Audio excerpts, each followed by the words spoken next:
Well, as we walk along the philosopher's path, perhaps it's a good time to reflect briefly on Buddhism.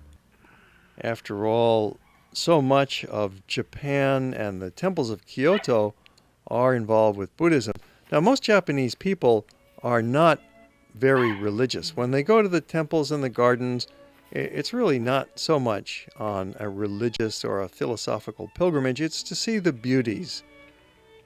And they'll do some praying, some of them while they're there, but it's really kind of secondary in Japan culture. They say that Japanese are born Shinto, they might have a Shinto wedding, and they're buried with a Buddhist ceremony, and that's about it for the major religious events of their life. But the Buddhism philosophy is really an interesting and appealing one. And as we walk through this series of gardens here in the next few minutes of the program, I'll be describing the gardens and mixing in a little description of some of the basic principles of Buddhism too. This is the Honen Garden, which is another good spot to visit early in the morning because it opens at about dawn. So you don't have to worry about the gates being closed when you arrive here at Honen with images of the Buddha, the enlightened one who lived in India around 500 BC.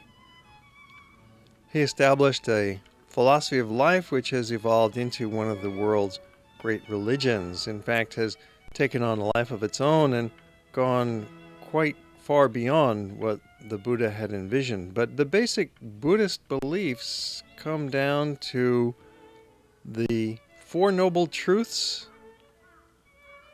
and the Noble Eightfold Path and the Five Precepts, along with many other things that we'll talk about in the next few minutes as we wander through the gardens. We've arrived at Ginkaku-Ji, which is one of the prettiest of all of the temples and gardens in Kyoto. It's in the Tsukiyama style of hillside garden.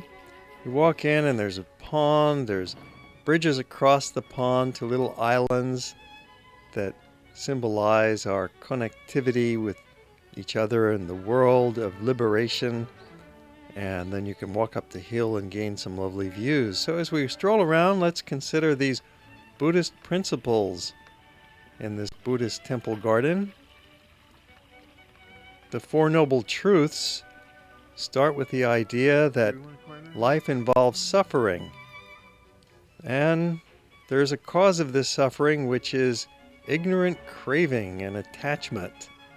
And there's a way out of the suffering to nirvana and liberation by following the Noble Eightfold Path. So those are the four basic truths of Buddhism. There's some lovely moss growing in the garden here, and they have a wooden planter box here that shows you the varieties of moss. So Buddhism's Noble Eightfold Path is basically a way towards liberation and nirvana and peace and true happiness and true understanding of the way things really work. And it could be lumped together in three broad categories of developing your wisdom, your morality, and meditating. Beautiful stone staircases here lined with the green bamboo railings. It is just a gorgeous, gorgeous garden. You walk up along the hillside and then you have some more borrowed views looking out across Kyoto with the beautiful fall colors. Here's the roof of the temple. It was originally planned to be covered in silver, never happened, but that's why this is called the Silver Temple, Ginkakuji. So specifically, the Noble Eightfold Path of Buddha gives you some guidance as to how you should live. Following right understanding, right thought, right speech, right action, right livelihood, right effort, right mindfulness, and finally, right concentration.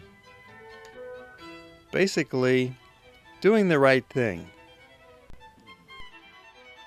And notice the carefully tended sand garden here. This is an example of that Kari Sansui style that we saw with the pebble garden back at Tofukuji at the Abbot's Hall. A nice contrast with the green rolling hills of the rest of this garden. Remarkable combination of styles of landscape architecture right here. This is definitely a place that you must visit, Ginkakuji, when you're in Kyoto. And then there's another shopping street nearby. Okay, what have you got here? What food? What is this? A rice cracker. Rice cracker. With This is rice soft cake. what kind of cake? Soto? Soft cake, rice cake. Rice cake. With sesame? Some have sesame? Sesame. Sesame. Smells good. And so we bought some of those rice crackers, made a good snack for the road. Then we took a taxi on to the next temple, nearly a mile away, heading south to Nanzen-Ji. This is a large complex and it has several smaller sub-temples. We particularly enjoyed Nanzen-In. You see here this small pond. They say it's in the shape of a heart and has beautiful plantings and trees and rocks all around it. Just a very scenic and tranquil spot. The rocks, of course, are not carved rocks. They're natural rocks, but they're carefully placed into each spot so that it looks natural, and yet it's been shaped and cultivated in an ideal way. It's a very small garden that you could walk around in 5 minutes and exit, but it's so pretty that it's certainly worth stopping and standing and enjoying each of the views from its own particular angle, which of course is the way these gardens are designed. They're strolling gardens, so the idea is to walk along with your eyes open and stop here and there, look this way, look that way, and enjoy all the different views as they unfold. You really can't see everything at once here, unlike the Pebble Garden, which is designed to be seen from one spot, perhaps a sitting spot on the veranda. But the walking gardens, you stroll and the vistas unfold as you go, such as discovering that little waterfall. There's also a pebble garden at Nanzen-Ji, but actually we didn't have time to fully explore it. There's 8 or 10 different sub-temple areas of Nanzen-Ji. You can walk up the hillside, you can walk hither and yon, but in our case, we are running out of time, so we just took a look at this little pond, and then we walked out on the main grounds of the temple of Nanzen and came across what looked like something from ancient Rome, a large aqueduct. Of course, there's no connection to Rome. This is a Japanese aqueduct. The ancient Japanese were experts at irrigation of the rice terraces and funneling water from one area to another. And this aqueduct is still standing about 600 years after it was built. And these waters were used to irrigate the garden. There's a large gate, then you can climb up to the second floor, and from that high vista you can look out across the gardens. Well, it's time to leave. Once again, we're going by taxi, trying to make the most of our last hours here in Kyoto. We're heading now south from Nanzen to the next and final temple on our list, which is the Temple of Chion. You could walk it, but it was just a little bit far for us, so we wanted to ride. And here too, there's a very large temple gate that leads you into the grounds and the precincts of Chion Temple. It's right next to another temple complex called Chionin. And while here at Chion-In, we came across a Buddhist religious ceremony. So let's just visit and listen for a minute inside the main temple hall, and then we'll take a stroll in the garden.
Chionin Temple was originally founded in the year 1234. The buildings we see today, though, date from about the 17th century and on into the 18th century. Behind the temple buildings, there's this lovely little garden, and this is going to be the last of the gardens that we're showing you in today's program.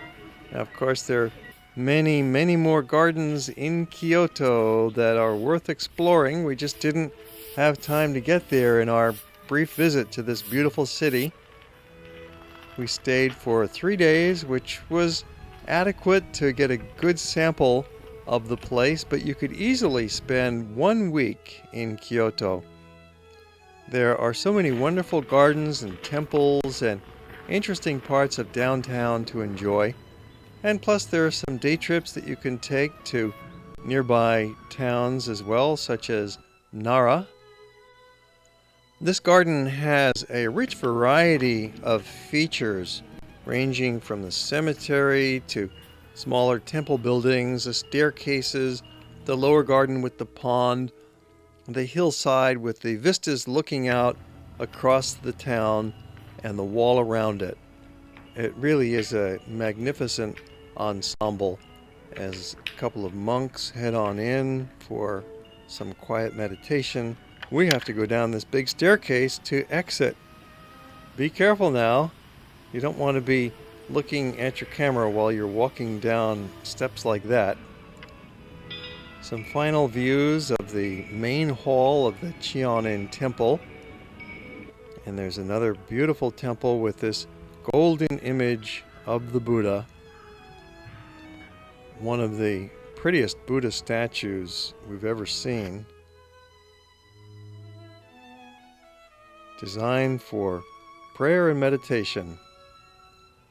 As we pay our last respects to Chion-In and to the temples of Kyoto. It's time to move. We're back in our taxi, and there's the bullet train. It's waiting to take us back to Tokyo. So we enter into the Kyoto train station, which is like a mini shopping mall. By the way, here's a tip. Here's some napkins they sell, or you can bring some from home. Restaurants generally don't serve napkins with the meals, so you've got to provide your own napkins. Onto the Shinkansen, the bullet train, leaving Tokyo now. Some final views as we head on into the tunnel and across the landscapes of Japan. It takes about 2.5 hours to travel from Kyoto to Tokyo on the bullet train. And once again, you'll have some marvelous views of Mount Fuji as you go. And soon enough, you're arriving in the city of Tokyo. Well, we're going to be showing you more of Japan in upcoming episodes of World Traveler. And we'll also take you on to Hong Kong, which was part of this trip to Asia.